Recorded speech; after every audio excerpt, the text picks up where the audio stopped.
Alright guys, what's up? Welcome back to Punisher's Paintball. This is Media Guy Doug. We have Kenti here from Punishers. I'm sure many of you have spoken with her on the phone and emailed back and forth with her about products and orders and all that good stuff. This is Joel's fiance. We love having her around. Today we are here to talk to her about women in paintball. I have a bunch of questions written out for her. We have them each on our phone so we can kind of stay on track and not get too lost on a tangent. That does tend to happen with Kenti. Oh my gosh. If you guys like this video, be sure to like and subscribe to the channel. We do have a link below in the description if you'd like to shop at Punisher's Paintball, and we'll catch you after the intro.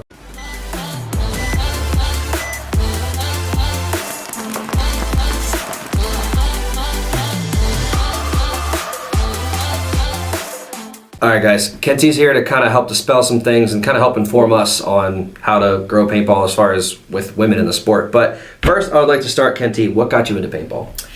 So, about 4 years ago, this guy that I knew at the time asked me to come to the field to watch his paintball team.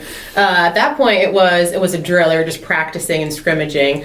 So I was like, yeah, sure. I had the day off. I went to the field, had no idea what to expect, and was introduced to paintball at that time. Who was this guy, Kentee? Oh, it was Joel. Joel Baker. Yep.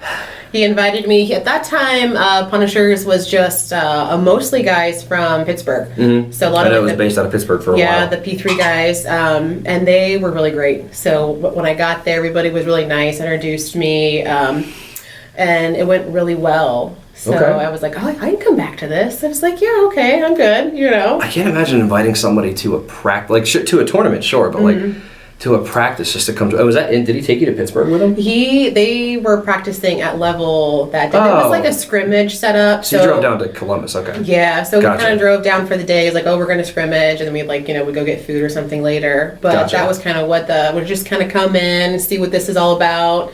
And it was something that I knew he was really passionate about. So I was like, okay, cool. I'll support you in this. Let's go see what it's all about. And then ended up really liking it after that. So, Oh, thank God. Right? Now you do a lot with it. So obviously paintball, we all believe it's a sport. Those of us that are very much in it, a lot of people can kind of have an issue with calling it that. But Kentee herself, I know, has played quite a few other sports. So I'd love if you could elaborate on your time as an athlete. So I grew up in a very competitive family. So my dad started off coaching. He was a wrestling and football coach all through high school. He played college sports himself. Both my sisters are college athletes. One of my sisters plays tennis. My other one also played softball and archery. Grew up in a family where sports were like a thing. Yeah. So everybody did something. Gotcha. And I did myself. I did softball in college. I golfed in college. And then we were always a big family of, like, my dad's a big hunter. So archery and shooting rifles and stuff was a big thing in our family. So Gotcha. we're always doing something competitively, always. Yeah, so you're definitely no stranger to sweating and grinding a little bit, especially I know Right. softball, like travel, summer season, stuff like that. It gets wildly hot. Yes. And it's actually works out well for you because like a lot of the sliding and diving that people do in softball and baseball is Yeah. directly applicable to paintball. That was one of the first things. I was like, oh, I can slide. I have this. That's I think one of the worst things to have to teach. Like, Yeah. there's just a certain level of athleticism in the competitive realm of paintball that just like you almost can't teach it. Like you kind of have to have somebody who knows their body a little bit, or it's just going to be a Yes. longer road. So Right. you didn't really have that hurdle to come. No, over. and like I said, I played college softball. I played college for the Army, I played softball for the Army as well Okay. when I was at Fort Drum. So I did a lot of competitive softball. So it was really okay with sliding, getting like down and dirty as far as how that goes. But yeah, so I wasn't afraid of sliding, so that was okay. Was not an issue. Do you feel like being an athlete prior to getting into paintball helped you, like, and doing shooting sports as well? Do you feel like that helped? Yes. Yeah. Well, because I think you already have like a competitive nature, right? And in part of paintball, I feel like it was like, oh my gosh, I love this. Like I can get behind this. I love that competitiveness and that like team bonding, team building. Everybody's playing as a unit, which is kind of like what any team sport really is. Any successful team. So yeah. So if you already kind of have that background, you know what it takes. You Yeah. know the sacrifice. You know there's going to be practices, just like in any sport. I mean, I feel like paintball really does like do a really good parallel to most collegiate sports. I think so too. It's just a crossover. You still have your teams, you still have your guys, whether it's a fielding 5 guys, fielding 10 guys. I mean, it's the same thing. Yeah, and the issue is we have a stigma to break of like it being like a war game and like kind of a nerdy thing, but we have many battles to fight. Let's tackle this one first. We're getting more women into the game. Yes. So next question here. So from your 4 years being involved with this, what do women's roles in paintball seem to be by and large? So what I see, part of like when I first got into paintball, a lot of it was just learning how to help the guys in the pits. So how to pod paint, how to white paint, what am I doing to help the guys get on the field faster, even if it was just passing a bottle of water to someone who was like gassed from running the Snake 50 every single time, right? So that was kind of like my primary role at first, was just learning the knowledge of what the sport is and figuring out what you guys were talking about. I can't tell you, like when I first started, I was like, I am total, this is a foreign language, I don't know what you guys are saying. So, Bro, run to the 4, make sure you're shooting back up the gun at the 2, but then make sure you go bunker out the 50 Snake. Right, they're like, oh, we're going to the Seattle, we're going to the Detroit, like, oh my gosh, all this stuff, and I'm just in the bits like, yeah, all right, sure. So part of that process, I think for me, learning about paintball was being in the pits and listening to what you guys were saying and realizing, okay, these are calls for bunkers, this was what they were trying to do, this was the game plan. So part of that, I felt like my primary role of that was just help me learn paintball in general, as far as what my role is. But I think a lot of women tend to gravitate towards the pits and being on like the help crew. Gotcha. Which I think as opposed to being players. As opposed to being players. And then I think what helped me move on to a player was as I grew my paintball knowledge and I could figure out what the roles were of each player and what their purpose was, I was like, oh, okay, well now that I know what they're doing and what they're trying to accomplish, I think I can try this. Right. So then that you kind of step from that like helper role into like, I think I could be a player now. Okay. Which was, how I got into it. About how long did that take for you to kind of transition to that? Probably the first season that I was like with Joel going to like the Punishers games, and like the following season I was like, all right, I'm going to try this. And that's kind of when we got the Punishers like factory team started. So like my first tournament was with Keegan and Zach, myself, and who do we have? We had someone else with us now that I can't remember. But that was literally, we did a 3-man and we won. We took first the first time we played. So then after that, I was like, oh, I can win? Okay, let's go. That's awesome. So, then I really kind of took off, and, Keegan's doing what he's doing now in our NXL line.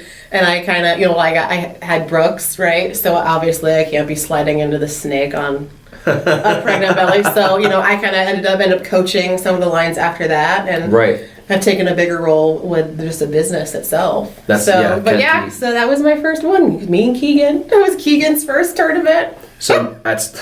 I know. What a way to start. You can only go down from there. I know. It was awesome. So there seems to be a hang up of girls getting stuck kind of like being a helper. Like, do we not see too many of them move on from being a helper? Yeah, I think that's kind of the problem is we're kind of stuck in this helper role because we're not sure like how to transition into players. Yeah, that was going to be one of my next questions is like, how do we get more women to want to play the sport? So I think part of that is starting us off, like instead of maybe starting off in a tournament, I think going and having a fun day at like rec ball is a good way to transition, because tournament ball can be intimidating, especially if you maybe don't have an athletic background. Maybe you didn't play softball and you didn't really have that sort of mindset. I think playing the scenario first, getting somebody, on the field, holding a gun and not having to be on the front line. Yeah. Have them like, do not play the Alamo first, okay?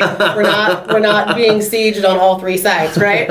or you're going to be the one sieging, right? So I would definitely get them into that aspect first, and then see like, okay, if I get hit from far away, it doesn't hurt.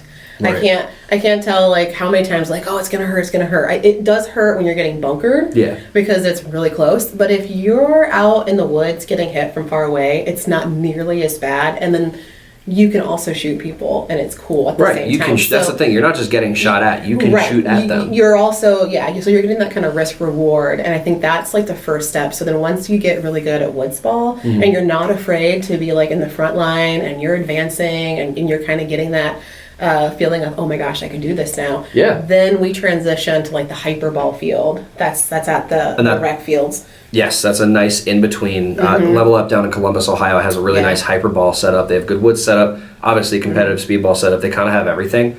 And I love that you mentioned the hyperball. That is a really good kind of mid-level opportunity. It's still very rec oriented, but you can play it like a speedball field as well, honestly. Right. I think that's the best transition that you could do, especially if you're like nervous. You're actually reminding me of like a few years ago, we all went with some friends to go play up at Skirmish. Somebody brought their girlfriend. It was her first time. First time she got shot, she was not happy about it. It was a little close. But then as the day went on, she finally got to, like, she actually saw, somebody gave her like an old ion. And so that thing was ripping too. I mean, it had a real light trigger, and she actually like shot somebody and like saw it like rip them up or whatever. And she was...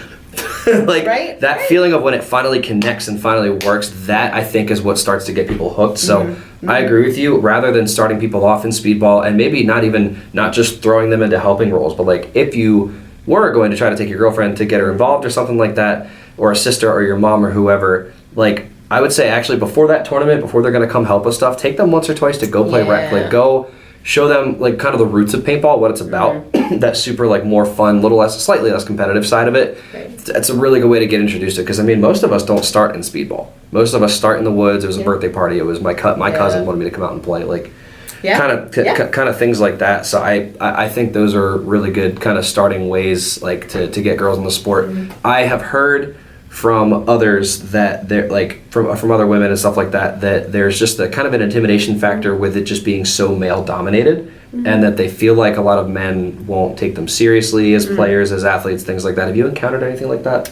So I feel like I've been really lucky, because I have never really encountered anybody that was like kind of like whatever, it's a girl. I've also like, I honestly feel like it's been quite the opposite. Like most people that I've played with have been like, all right, this is awesome, Kentee's here, and then we just go. And I have not had anybody at the tournaments say anything to me. Most people, like now that I know people, are very friendly to me. I'm getting hugs, I'm getting, when are you gonna come play, that kind of stuff. So I've never really had a bad experience. Everybody's mostly been really welcoming to me, and I don't know if that's just because of the community that we've like built as a team, that I'm a part of the team, so I don't get a lot of like backlash. But I feel like more women are accepted in the rec ball side of things. I feel like there's a huge presence of women in the rec ball side. Not so much in the tournament side. Not so much in the tournament side. And because I haven't really been able to play a lot of tournaments, so I haven't really like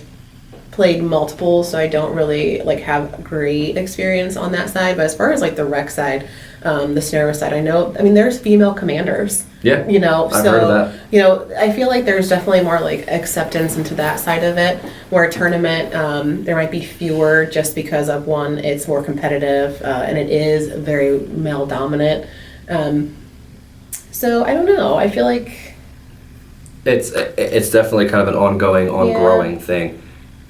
As a final word of advice to any girls looking to get into it, especially in like tournament side, or if they've faced anything like that, any kind of opposition, like as a man, or feeling uncomfortable at all, do you have anything that you could say to possibly help with that? So I feel like if I ever experience someone like that, I think it's their loss. Just because you're a female doesn't mean you can't play, obviously.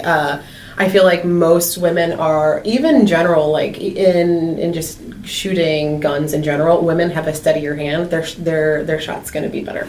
Okay. Also, oftentimes a smaller target too. Right. So we're smaller. We're going to have a steadier hand. So I mean, I feel like in general, we're still going to make good players. I think that it's going to be just building the knowledge base for you. So take that time. There are so many books that you can read to just get your paintball IQ built, because that's kind of really honestly where I think the deficit is like we're coming on, everybody's played paintball since they were like 15, and then you're kind of just getting involved because someone brought you, like your boyfriend or whoever introduced you to the sport, so your knowledge base isn't as good. So I would definitely go in, watch YouTube videos. We have stuff on YouTube. There's books that you can read and just get that background knowledge done. Ton of podcasts out there too. Yeah. Ton of podcasts. So you can go in knowing the lingo, knowing what your jobs are at certain bunkers. Even if you've never played them, you at least know what you're supposed to do when you get there. Yeah, you have a general idea. And every layout's going to be different. Certain plays that people run are going to be different, but there is a general technique and process to how you play. So, and I mean, heck, maybe that could be part of a channel that we start to do, or a series, I should say. But and I would also definitely if you are a beginner, I would just let them know, hey guys, I'm just starting out, but I would like to join, or come on, and so they know in advance that like maybe you're not going to know everything right away. So just be very upfront, be confident in yourself, try and do those things prior to going to the field, get your paintball knowledge, IQ up, because that's really the biggest thing. Once you get to your bunker, you've got to know what the goal is, how to advance, and moving up the field. So if you have already that stuff kind of in your back pocket, you should be fine. Yeah. So I would say if you do encounter someone who's like, dare I say, like misogynistic or just being generally just being a dick, there are so many other people out there. You don't have to waste your time just because that one group or one person didn't work out. You can, especially if you can find a bigger program to latch onto. Like out here, we have Punishers, Level Up, Lockdown. Like if you can find one of those programs to latch onto where you find your home, that's where you can kind of grow, and it really just becomes a family environment. But Kenti, thank you for coming in for kind of part 1 of this. I'd like to make this some kind of a series with women in paintball. But guys, if you like this video, definitely let us know in the comments. If you have any other questions you want us to ask Kenti or any of our other female friends that we'll be able to kind of bring in over time here, definitely put those down in the comments. Remember to like and subscribe to the YouTube channel here, and we'll catch you next time.